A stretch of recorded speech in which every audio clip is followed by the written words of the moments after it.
Since we don't have any children, all of my husband's $80 million inheritance and his house belong to me, his wife. That's what my sister-in-law blurted out. I'm Anne, a 45-year-old part-time worker. I've been blessed with 2 sons of grade 10th and 12th. My eldest son, who dreams to become a lawyer, is currently studying hard for this year's university entrance exams. Since he was little, he wanted to become a lawyer. I'm sure he was influenced by my brother Matt. My brother, a lawyer, achieved his long-held dreams of opening his own law firm a few years ago, and now employs several lawyers. Since my eldest son watched his uncle from a young age, he was always into studying and consistently performed well on his exam scores. When my brother found out that my eldest son's dream is to become a lawyer, he was delighted and has been very supportive. Whenever my eldest son sees his uncle, he would say, "One day, I'll become a respectable lawyer just like you." And my brother responded with a smile, "Hurry up and make your dream come true, and take over my seat." My brother didn't have children, therefore he always played with my sons whenever he visited our home, so they really admired him. He has a wife 10 years younger, but she never visited our home, and she seemed like an odd person. Since we have lost our parents at an early age, my brother was like a parent for me until I got married. My husband and I used to tease my brother about his young wife, but when I met her, I was shocked by her stubborn attitude. Despite she would be marrying my brother soon, she wasn't smiling at all and glared at us with a displeased look. Still, in front of my brother and his fiancée, I kept up the cheerful front and made comments like, "You two make a good match."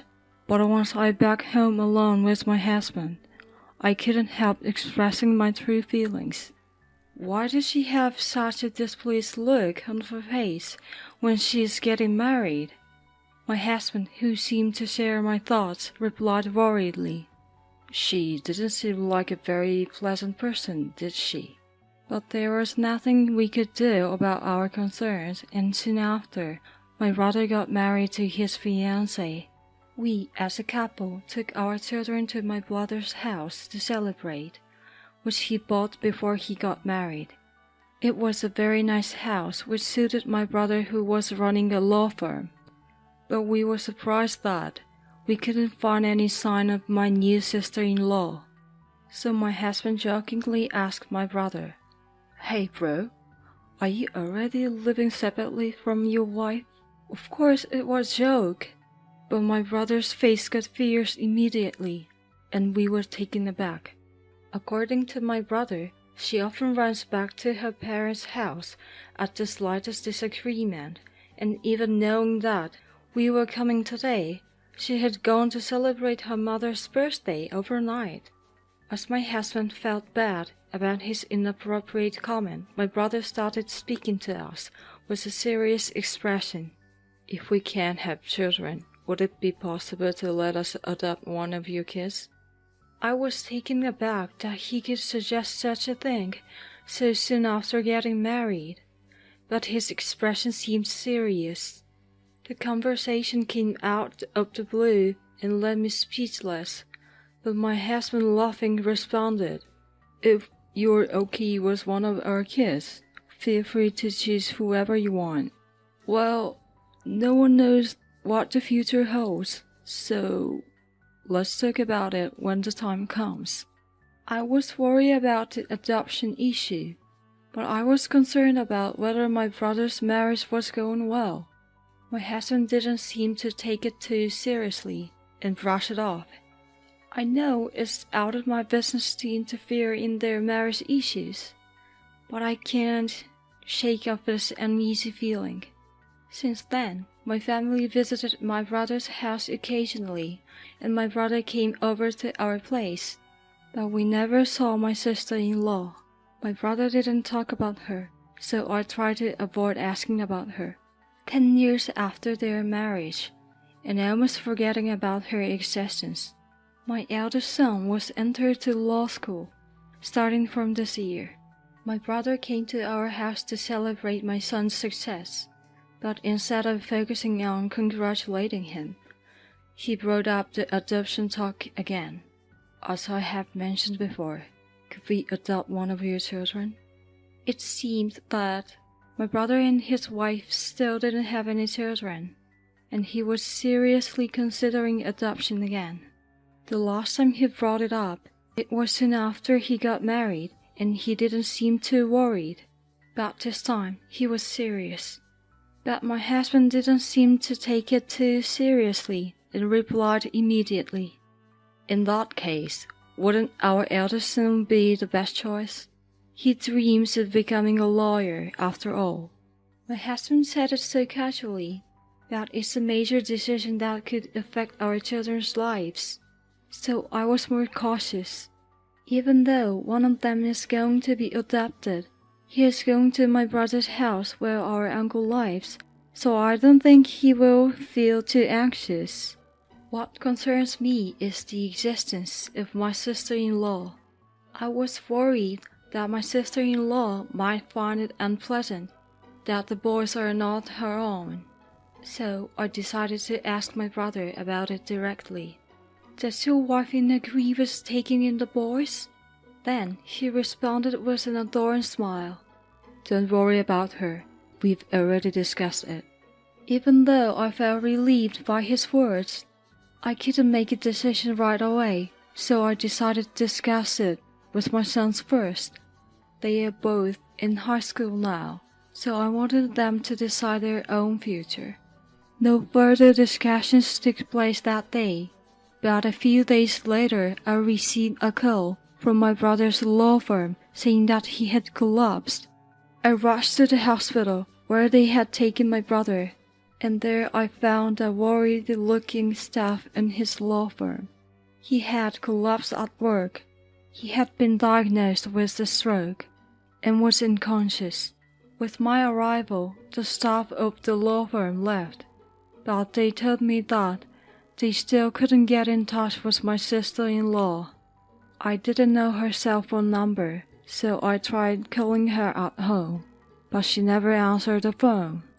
Even after my husband and sons arrived at the hospital, we still couldn't reach her. Then my younger son, who found my brother's smartphone among his belongings, managed to unlock it after a few trials and errors, and found her number. When I called the number which we finally found, she answered the phone with an angry voice. "Stop calling me, I see you next time." I was afraid of her who screamed with such tremendous force, but I started talking timidly. "Hello, it's been a while. I'm Anne, Matt's sister. Is this your cell phone? My brother has collapsed and is currently in the hospital." Right after she found out the call was from me, she immediately responded in a gentle voice. "I thought it was Matt. I'm sorry. But is it true that he has collapsed?" When I explained my brother's condition and the hospital he was taken to, she responded with a strangely cheerful voice. "I see. I have things to do so I can go to the hospital.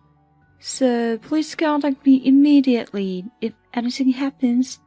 Then she hung up the phone. I couldn't help but wonder if there was something more important than her husband's collapse. Eventually, I realized that I couldn't rely on her, so my family decided to take care of my brother.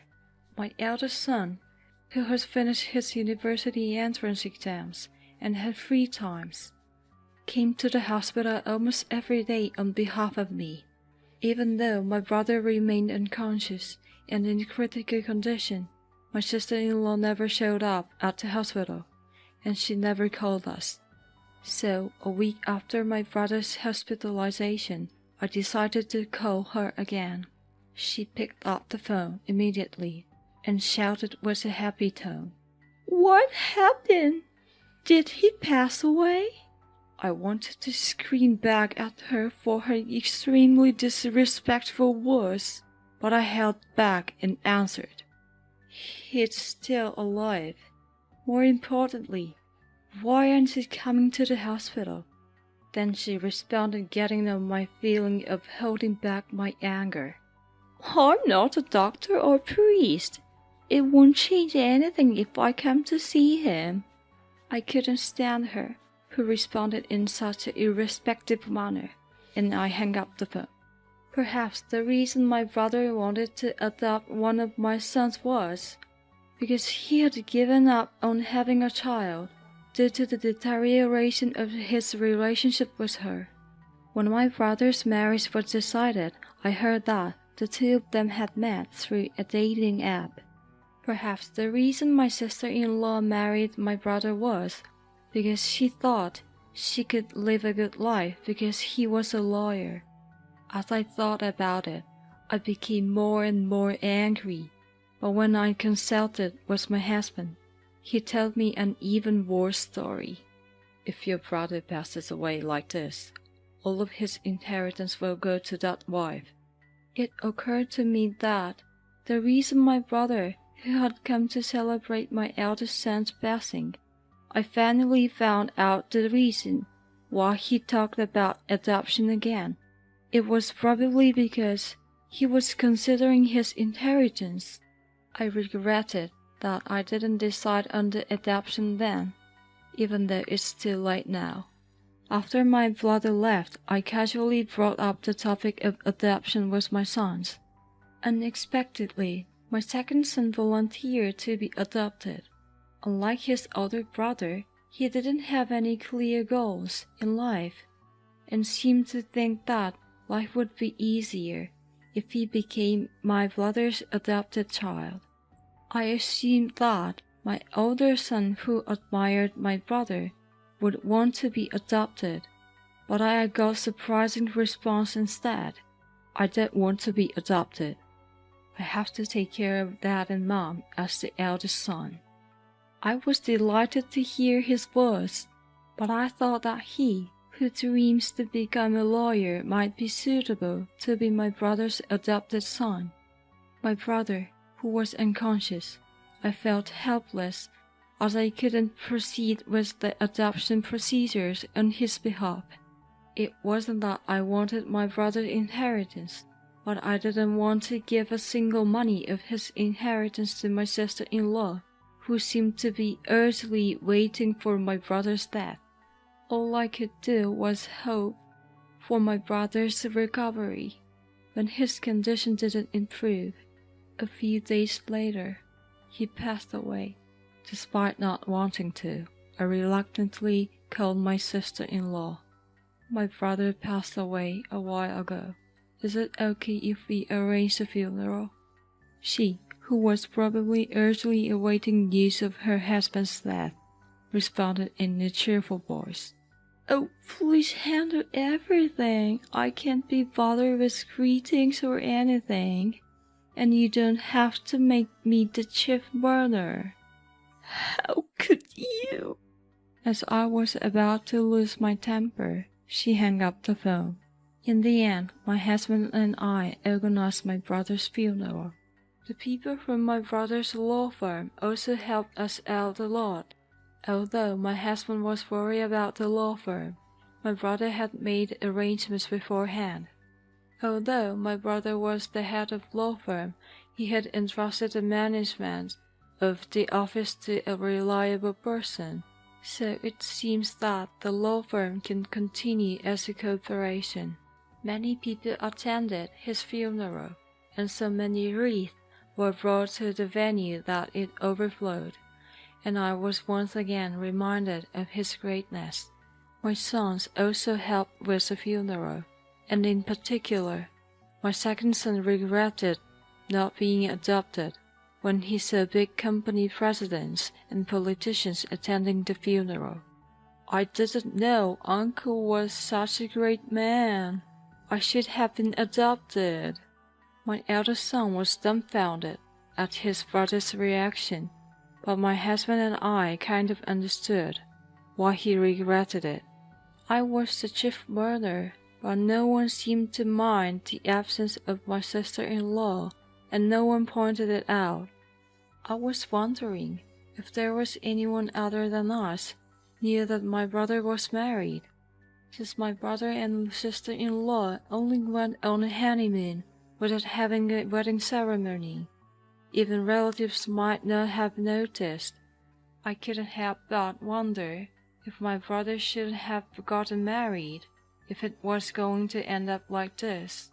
Thinking about how my brother's estate would be taken away by a wife who didn't show her face at the funeral, I regretted not adopting my second son. Thanks to help of the people from the law firm, we were able to finish my brother's funeral smoothly, so afterwards, we gathered everyone at my brother's house and had a dinner. Thanks to everyone's help, I believe my brother can rest in peace. Thank you for your cooperation. Just as my family and the people from the law firm were getting somber, my sister-in-law arrived dressed in the flashy patent coat. I spoke to her, who appeared as if she had timed her arrival for the end of the funeral. "What are you doing here now? Do you need something from us?" Then she said with a loud voice that everyone can hear, "As I am his wife, I would inherit $80 million in his house. Since we don't have any kids, everything belongs to me." She spoke in a triumphant tone, but when the colleagues from my brother's law firm heard it, they looked at each other and then burst into laughter. We didn't know why they were laughing and looked at them in wonder. She started yelling at them with a fierce face. "How rude! Is there something funny?" One of the lawyers replied with a smirk. "Well, you two are already divorced, aren't you? We assumed that the divorce was finalized the day before he collapsed." I couldn't help but shout at the shocking fact I just found out. "Did you two get divorced?" I hurriedly looked at her, who was glaring at the lawyer, who just informed us of the truth with an even scarier expression than before. A different lawyer spoke to her, who was silently gritting her teeth. "The cause of your divorce was your affair, right? We all know that you were asked to pay damages as soon as the divorce was finalized." Then she yelled at the lawyer, who said this while glaring at him even more intensely. "Damages? I don't need to pay them anymore since the person I was supposed to pay is no longer here, right?" She said this mockingly, but she had no chance against these legal experts. "No. The right to claim damages has been inherited by your sister-in-law, so you still have a duty to pay." Only then I finally realized that I was my brother's sole heir. Since my parents were not around, I should be the only one left if my brother divorced her. She had just realized this fact and glared at me with a terrifying face, causing me to instinctively step back. Despite her disbelief, she started yelling at the lawyers again. "Since we were divorced, I should receive half of the inheritance in the property settlement, right?" The lawyer retorted to her with a fed-up expression. "First of all, this house was purchased before your marriage, so it's not subject to property division. Also, when your divorce was finalized, you received money from your ex-husband, right? We even have the receipt." I felt good to see my sister-in-law being defeated by the lawyers. Although she was frustrated, she seemed to have remembered something, and suddenly smiled as she shouted, "Right! There's life insurance! I should be the beneficiary." I couldn't help but be impressed by her, who was still able to think calmly in this situation. She confidently spoke about how she had made herself the beneficiary of the life insurance when they got married. However, the lawyer quickly denied this as well. Most likely, the beneficiary was changed when the divorce was finalized. Your ex-husband was a very thorough person. Upon the lawyer's instruction, I retrieved the life insurance policy from my brother's belongings. Then my sister-in-law snatched the policy from me and checked the beneficiary. But soon her shoulders dropped in disappointment. When I retrieved the policy and to check it, my name was in the beneficiary section.